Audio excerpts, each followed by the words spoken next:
नमस्कार, स्वागत है आपका खबरों का पंचनामा में। मैं हूं आपके साथ वक्ता। हम लेकर आए हैं देश और दुनिया की 5 बड़ी खबरें, जिस पर चर्चा के लिए हमारे साथ स्टूडियो में मौजूद हैं कैपिटल टीवी के editor in chief doctor Manish Kumar ji. Doctor साहब, आपका बहुत बहुत स्वागत है। धन्यवाद। सबसे पहले नजर डालते हैं आज की हेडलाइंस पर।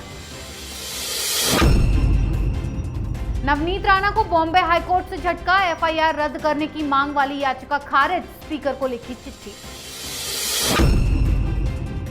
महाराष्ट्र में राणा दंपत्ति की गिरफ्तारी और किरीट सोमैया पर हुए हमले को लेकर देवेंद्र फडणवीस ने की प्रेस कॉन्फ्रेंस, उद्धव सरकार को बताया हिटलर।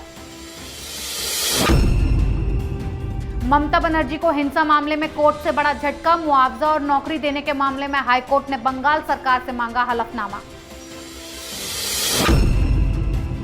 पीके को लेकर सोनिया गांधी ने की अहम बैठक, कांग्रेस नेताओं में पीके को लेकर सहमति नहीं।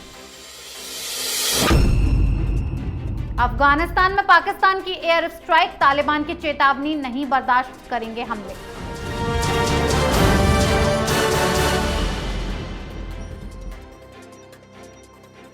आज की सबसे पहली खबर राणा दंपत्ति पर हुई एफआईआर पर। सांसद नवनीत राणा और उनके पति विधायक रवि राणा ने बॉम्बे हाईकोर्ट का रुख करते हुए उनके खिलाफ दर्ज एफआईआर रद्द करने के लिए एक याचिका दायर की थी, जिसकी सुनवाई आज कोर्ट में हुई और कोर्ट ने याचिका को खारिज कर दिया। यानी कि राणा दंपत्ति को हाईकोर्ट से भी कोई राहत नहीं मिली है। इस फैसले को चुनौती देते हुए राणा अब सुप्रीम कोर्ट का रुख करेंगे। साथ ही स्पीकर को भी चिट्ठी लिखी है कि न पानी पीने दिया, न बाथरूम जाने दिया, जाति पर भी टिप्पणी की गई। डॉक्टर साहब, बॉम्बे हाईकोर्ट का फैसला कितना सही है?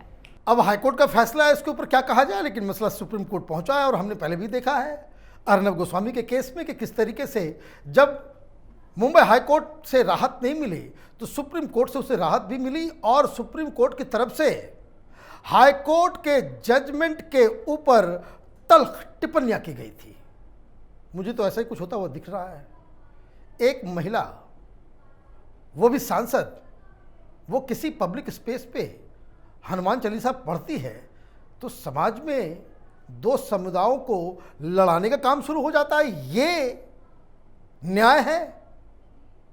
कोर्ट ने कह दिया कि भाई फटकार लगा दी नवनीत राणा को, उल्टे ही कि जिसकी जितनी ताकत है, जितनी जिम्मेदारी है, उसी तरह से उसको बर्ताव भी करना चाहिए।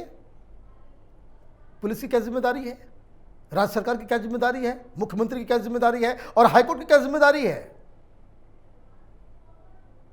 आज देश ये जानना चाहता है कि भाई जो न्याय हो रहा है वो न्याय संगत है भी या नहीं। नवनीत राणा और उसके पति को उस चीज की सजा दी जा रही है जो जुर्म उन्होंने किया ही नहीं। अब मसला पहुंच गया है सचिवालय, लोकसभा में भी 24 घंटे में रिपोर्ट मांगी गई है। आरोप लगाए जा रहे हैं कि भाई उनके साथ बिल्कुल जानवरों की तरह बर्ताव किया जा रहा है जेल के अंदर। तो इन सब सवालों का जवाब कौन देगा? और मुख्यमंत्री कह रहे कि शिव सैनिक झुकेंगे नहीं। उनका मुख्य प्रवक्ता कह रहा है कि 20 फीट जमीन नीचे गाड़ देंगे। किसकी जिम्मेदारी?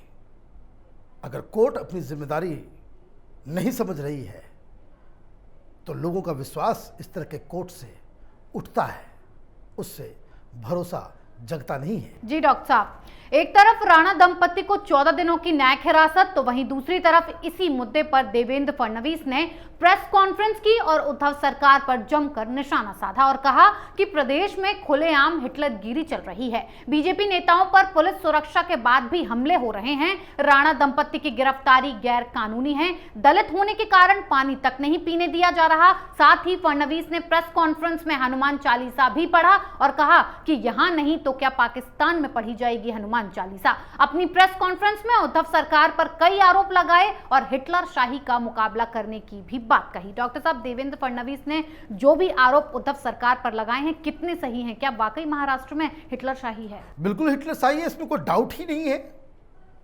जिस तरह से बुलडोजर चला था कंगना रनौत के घर के ऊपर, जिस तरीके से अर्नब गोस्वामी को गिरफ्तार किया गया, जिस तरीके से इस केस में नवनीत राणा के साथ हो रहा है, सबसे मजेदार चीज आप देखिए कि वो जुर्म हुआ ही नहीं, जिसकी वजह से आपने उसको गिरफ्तार कर लिया। और राजद्रोह, मुख्यमंत्री के खिलाफ बोलना, मुख्यमंत्री के बारे में कुछ बोलना, ये राजद्रोह कब से हो गया इस देश के अंदर में? ये तानाशाही से भी कहीं और ज्यादा है। जी। और दूसरी सबसे बड़ी बात यह है कि सिर्फ एक केस में नहीं, किरीट सोमैया बीजेपी के लीडर हैं, सांसद भी रहे हैं वो, जी। उनको सिक्योरिटी है, उसके बावजूद पिटाई। वो कोई मोहित कंबोज है, उनको उनके साथ भी वही। जी। कुछ दिन पहले हमने देखा था कि किस तरीके से एक नेवी ऑफिसर के ऊपर जो है उसने कुछ फेसबुक में कुछ डाल दिया था, उसकी जाकर के आप पिटाई कर दें। अगर कोई व्यक्ति कानून तोड़ता है जी। तो कानून के हिसाब से ही उसके ऊपर कार्रवाई होगी। जहां कानून के हिसाब से कार्रवाई होनी होती है वहां पे ये कानून को तोड़ देते हैं, और जहां कानून के हिसाब से कार्रवाई नहीं करनी होती है वहां ये गुंडे भेज देते हैं। यही तो हो रहा है। जी। अब इसके खिलाफ अगर केंद्र सरकार कुछ नहीं करती, ये पहले से ढिंढोरा पीटने लग गए कि भाई राष्ट्रपति शासन लगाने की साजिश चल रही है। भाई राष्ट्रपति शासन तो ऐसे भी लगा देना चाहिए। भाई इस सरकार को कोई मैंडेट है क्या? कोई मैंडेट नहीं है। चोर दरवाजे से आप सरकार बना के चले गए और उसके बाद आप इस तरह के काम को आप अंजाम दे रहे हैं, तो भारतीय जनता पार्टी भी कोई बहुत मजबूती से इस तरह के सिचुएशन को लड़ नहीं रही है। जब कोई सड़क पर उतर करके इस तरह से गुंडई कर रहा है, पुलिस आपके बस में नहीं है, आदर तो आप वहां से केंद्र का फोर्सेस को लगाइए, यहां पे ठीक कीजिए। और नहीं कर सकते तो आपके कार्यकर्ता क्यों सो रहे हैं घर के अंदर? उनको भी प्रोटेस्ट करना चाहिए। जी। तो ये राजनीतिक जो गतिविधियां चल रही हैं, फोन पे वार्तालाप इधर से उधर, लोकसभा सेक्रेटेरिएट में चिट्ठी पत्री, ये सारी चीज़ अपनी तरफ होती रहेंगी। दिक्कत क्या है, चाहे वो ममता बनर्जी हो, चाहे उद्धव ठाकरे हो, चाहे केजरीवाल हो, चाहे कोई भी सरकार, केंद्र सरकार को नीचा दिखाने के लिए कानून को अपने हाथ में लेकर गैर कानूनी एक्शन लेती है और केंद्र इस पे चुप्पी साध लेती है। इसलिए अलग अलग राज्यों में इस तरह की घटनाएं तेजी से बढ़ रही हैं। जी डॉक्टर साहब, हनुमान चालीसा को लेकर महाराष्ट्र सरकार की तानाशाही, तो वहीं बंगाल में ममता सरकार की तानाशाही। लेकिन कलकत्ता हाईकोर्ट लगातार ममता बनर्जी की तानाशाही को धराशायी कर रही है। बीरभूम जिले के नरसंहार मामले में ममता बनर्जी की सरकार को हाईकोर्ट से झटका लगा है। कलकत्ता हाईकोर्ट ने दायर जनहित याचिका पर सुनवाई करते हुए ममता बनर्जी सरकार को 2 हफ्ते के अंदर हलफनामा पेश करने का निर्देश दिया है। याचिका में आरोप लगाया गया था कि राज्य सरकार ने नियमों का पालन किए बिना घटना के लिए मुआवजे का भुगतान किया, गवाहों को प्रभावित करने की कोशिश की गई, सब कुछ अवैध है। डॉक्टर साहब, ममता बनर्जी को लगातार झटके दे रही है कलकत्ता हाईकोर्ट, आगे क्या होगा? देखिए, अगर कलकत्ता हाईकोर्ट अगर नहीं होता, बंगाल में और कुछ और हो रहा होता। ममता बनर्जी, उसके सामने स्टालिन, हिटलर, ये सब फेल हैं। क्या हुआ इस केस में? वहां बीरभूम में 9 लोगों को जिंदा जला दिया जाता है। टीएमसी के लोगों का ये काम होता है और गांव के गांव खाली हो जाते हैं, भाग जाते हैं। तो सिचुएशन को कैसे कंट्रोल किया जाए? तो पहला काम इन्होंने किया कि भाई पुलिस को मैनेज कर लिया। पुलिस तो उनके टीएमसी के इशारे पे उठती, बैठती, नाचती है, कान पकड़ती है। दूसरा कोई तरीका नहीं। महाराष्ट्र में भी वही हाल है, बंगाल में भी वही हाल है। तृणमूल का छोटा सा लीडर किसी थानेदार को कह दे कि भाई उधर नहीं जाना तो उधर नहीं जाएंगे, यही स्थिति है वहां। लेकिन हाईकोर्ट ने अपने हाथ में ले लिया, कह दिया भाई सीबीआई जांच करेगी। अब सीबीआई इनके हाथ से बाहर जी। तो कैसे सिचुएशन को कंट्रोल किया जाए? क्योंकि सब तो मरने वाले और मारने वाले सब टीएमसी के। इन्वेस्टिगेशन हुआ तो मालूम चलेगा कि सिंडिकेट चल रहा था। ये मारपीट जो हुई, ये बोधू शेख की जो हत्या की गई, वो इसलिए कर दी गई क्योंकि इलीगल काम जो उस इलाके में हो रहा है उसकी उगाही कौन करेगा, उसका झगड़ा चल रहा था। टीएमसी का पूरा जो सिंडिकेट सिस्टम है, जो पूरा साम्राज्य है इलीगल एक्टिविटी का, वो पर्दाफाश हो जाता। तो इन्होंने क्या किया? इन्होंने कर दिया कि भाई चलो, मरने वाले उसके घायल लोग आसपास के लोगों को हम मुआवजा देंगे, पैसे बांटने चालू कर दिए, नौकरी के बाद वादा कर दिया, सब कुछ कर दिया, इलीगल तरीके से सारा काम कर दिया जी। तो एक भाई साहब चले गए कोर्ट, उन्होंने कह दिया कि भाई ये तो गवाहों को बरगलाने के लिए लोभ दिया जा रहा है। वही है, वही है। दो तीन चीजें हो रही हैं। एक तो टीएमसी के गुंडे उन लोगों को फोन कर करके कह रहे हैं कि वापस मत आना, कोई उल्टा पुल्टा बयान मत देना, नहीं तो अभी 9 को मारे, बाकी को भी मारेंगे।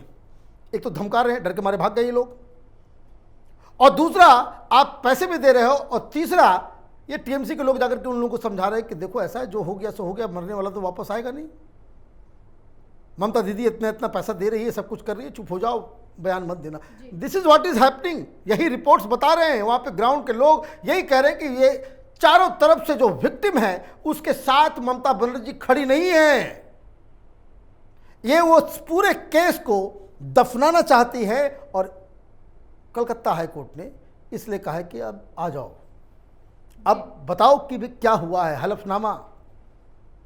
तो ये मसला भी आगे जाएगा, अभी इसमें बहुत खेल बाकी है। टीएमसी किस तरीके से बंगाल में अपनी सरकार को चलाती है उसका पर्दाफाश होना ज़रूरी है, क्योंकि ये ऐसी कहानी है जो हिंदुस्तान के सामने आएगी तो लोग यकीन नहीं कर पाएंगे कि ये ममता बनर्जी जो प्रधानमंत्री बनने का सपना देख रही है, गवर्नेंस के नाम पे क्या नरक मचा रखा है। जी डॉक्टर साहब, राजनीति को लेकर हर पार्टी के दिग्गज रणनीति बना रहे हैं, जिसमें कांग्रेस भी आगे है। प्रशांत किशोर के प्रस्ताव पर विचार करने के लिए बनी कांग्रेस नेताओं की कमेटी की 10 जनपद पर आज बैठक हुई। कमेटी अपनी रिपोर्ट पार्टी अध्यक्ष सोनिया गांधी को सौंप चुकी है। मीटिंग में केसी वेणुगोपाल, दिग्विजय सिंह, अंबिका सोनी, रणदीप सुरजेवाला, जयराम रमेश सोनिया गांधी के आवास पर मीटिंग के लिए पहुंचे थे। प्रियंका गांधी भी 10 जनपद पहुंची। एके एंटनी, पी चिदम्बरम, मुकुल वासनिक भी 10 जनपद पहुंचे हैं। पीके को लेकर चल रही बैठक खत्म हो चुकी है। डॉक्टर साहब, इस बैठक में क्या कुछ हुआ है? मैं बार बार कहता हूं कि सोनिया गांधी का मॉडस ऑपरेंडी बड़ा ही यूनिक है। मीटिंग करती हैं, सबकी बातें सुनती हैं और चुप हो जाती हैं, कभी कोई फैसला नहीं सुनाती है, वो बाद में सुनाती हैं। बाद में किसी लीडर के जरिए बता देगा सोनिया गांधी ने ये फैसला कर दिया, सामने में नहीं, कुछ नहीं जी। हाँ हूँ करेंगी और उसके बाद मामला खत्म। अब क्या हुआ ये तो सीक्रेट है, 1-2 दिन के बाद मालूम चलेगा। कांग्रेस पार्टी की खबरें आ जाती है बाहर, कोई इन्हीं में से कुछ बोल देगा। लेकिन जो लोग वहां पहुंचे थे उसमें 2 व्यक्ति हैं जी, जो इनके साथ, पीके के साथ जाने में इच्छुक हैं जी। उनका नाम है जयराम रमेश और दूसरा है दिग्विजय सिंह जी। लेकिन बाकी के जो लोग हैं, एके एंटनी वो सख्त खिलाफ है, सुरजेवाला वो तो सबसे ज्यादा खिलाफ है। वो इसलिए खिलाफ है भाई, पीके आ जाएगा तो वो क्या करेंगे, वो तो आईटी वाईटी प्रवक्ता सब कुछ वही देखते हैं जी। सारे लोग बेरोजगार हो जाएंगे। क्यों? क्योंकि पीके की ये शर्त है कि मैं सिर्फ कांग्रेस अध्यक्ष को रिपोर्ट करूंगा, गांधी परिवार के लिए आंसरेबल होऊंगा, कोई दूसरा नेता हमसे पूछताछ नहीं कर सकता, और मैं ही टिकट भी डिसाइड करूंगा, रणनीति भी बनाऊंगा, सोशल मीडिया में किस तरह से उसको मैनेज करना वो सब कुछ हम करेंगे। तो एके एंटनी क्या करेंगे? एके एंटनी क्या करेंगे? ये सुरजेवाला क्या करेंगे? वेणुगोपाल क्या करेंगे? तो ये एक दुविधा है। तो मुझे ऐसा लग रहा है कि बातचीत हुई होगी, सब लोगों ने अपनी राय रखी होगी जी। अब कांग्रेस पार्टी है, वहाँ संगठन में कुछ डिसाइड नहीं होता। कांग्रेस पार्टी का सब बड़ा फैसला 10 जनपद के डिनर टेबल पे, जब बेटा राहुल, बेटी प्रियंका, दामाद वाड्रा और स्वयं सोनिया गांधी जी, वो चारों जब बैठेंगे तब वो तय करेंगे कि पीके का क्या किया जाए, उनको रखा जाए या उनको छोड़ दिया जाए। जी डॉक्टर साहब, पाकिस्तान और अफगानिस्तान के बीच रिश्ते बिगड़ते जा रहे हैं। पहले तालिबानियों ने पाकिस्तान की चौकी पर हमला किया और अब उसी हमले का जवाब देते हुए पाकिस्तान ने अफगानिस्तान में हमला कर दिया, लेकिन पाकिस्तान ने हवाई हमलों में किसी भी तरह की भागीदारी की पुष्टि नहीं की है। पाक अधिकारियों का कहना है कि दोनों भाई देश हैं, लेकिन तालिबान ने सख्त तेवर दिखाते हुए चेतावनी दी है कि अफगानिस्तान की जमीन पर हम हमले बर्दाश्त नहीं करेंगे। डॉक्टर साहब, तालिबान का ये सख्त रवैया पाकिस्तान के लिए कितना खतरनाक साबित हो सकता है? देखिए, मैं बार बार कहता हूं, धर्म के नाम पे देश नहीं चलता। Nationality is not decided by religion. Otherwise दुनिया भर में जितने मुस्लिम मुल्क हैं उसमें आपस में झगड़ा होता ही नहीं जी, लड़ते ही नहीं। अब हुआ ये है कि पाकिस्तान के एयरफोर्स ने एक इलाके पे हमला कर दिया, 40 लोगों की मौत हो गई। भाई तालिबान वाले भी नाराज हैं, भाई क्यों? तो पाकिस्तान वाले ने कहा कि भाई वो तो टेररिस्ट है। अरे भाई, टेररिस्ट तो उनका भाई है। ये तो पाकिस्तान की जनता और देश के दुनिया भर के लोगों को बरगलाने के लिए आप डिफ्रेंशिएट करते हो कि तालिबान अफगानिस्तान और तहरीक तालिबान पाकिस्तान, जी, वो टीटीपी, दोनों में कोई फर्क नहीं है। वो भी शरीयत का कानून इस्लामिक राज्य बनाना चाहता है और ये पाकिस्तान में इस्लामिक राज्य बनाना चाहते हैं। जी, तो आपने हवाई हमला तो कर दिया, लेकिन तालिबानियों ने दौड़ा दौड़ा के पीटा है। कल 7 लोगों की हत्या कर दी, जी, 7 सैनिकों की। जी, वेल ट्रेंड सैनिक जो है, ये जंगल वंगल में रहने वाले तालिबान से जो है डर के मारे भाग गए, चौकी वोकी भी छोड़ दिया, लूटपाट करके ये लोग वापस चले आए। तो उसके बाद तालिबान ने कहा कि खबरदार अफगानिस्तान के बॉर्डर के अंदर घुसे। दूसरा डायनामिक्स आप समझ लीजिए, जिस तरह से हिंदुस्तान पाकिस्तान के बीच में दुश्मनी है, जी, जनता के बीच, वैसे ही अफगानिस्तान और पाकिस्तान के बीच झगड़ा है। जी, अफगानिस्तानी पाकिस्तानियों को अपना दुश्मन मानते हैं और पिटाई जब शुरू हो गई, जब आर्मी को लगा, पाकिस्तान की आर्मी को, कि भाई इससे लड़ना बड़ा मुश्किल है, धमाका घर में घुस करके करेंगे अलग, सिविलियंस को मारेंगे अलग, और ये जो डरपोक आर्मी पाकिस्तान की है उसको बॉर्डर पे दौड़ा दौड़ा करके मारेंगे। तो बस गाना शुरू कर दिया कि हम लोग ब्रदर इस्लामिक मुल्क हैं, दोस्त हैं, भाई हैं। तालिबान ने कहा कि भाई भाई नहीं, कुछ नहीं। इधर अब आंख उठा करके देखे, डूरन लाइन के ऊपर तुमने बार लगाना शुरू किया तो हम छोड़ेंगे नहीं। तो ये पाकिस्तान, देखिए पाकिस्तान की दिक्कत क्या है कि ये कंफ्यूज्ड कंट्री है। जी, कहाँ क्या करना चाहिए उनको आता ही नहीं है। और इसलिए जो प्रधानमंत्री मोदी ने जो चाबी लगाई है, पाकिस्तान जो अगले 20 साल तक इसी तरह से उलझा रहेगा, इधर से भी मार खाएगा, उधर से भी लात खाएगा, चारों तरफ से उसको जो है किरकिरी होनी, ये इनकी किस्मत में लिखा जा चुका है। जी डॉक्टर साहब, बहुत बहुत धन्यवाद इतनी जानकारी के लिए। धन्यवाद। खबरों का पंचनामा में आज के लिए इतना ही। देश विदेश की बाकी खबरों और उनके सटीक एनालिसिस के लिए देखते रहिए कैपिटल टीवी में। लाइक कीजिए, शेयर कीजिए और कैपिटल टीवी को सब्सक्राइब कीजिए। नमस्कार।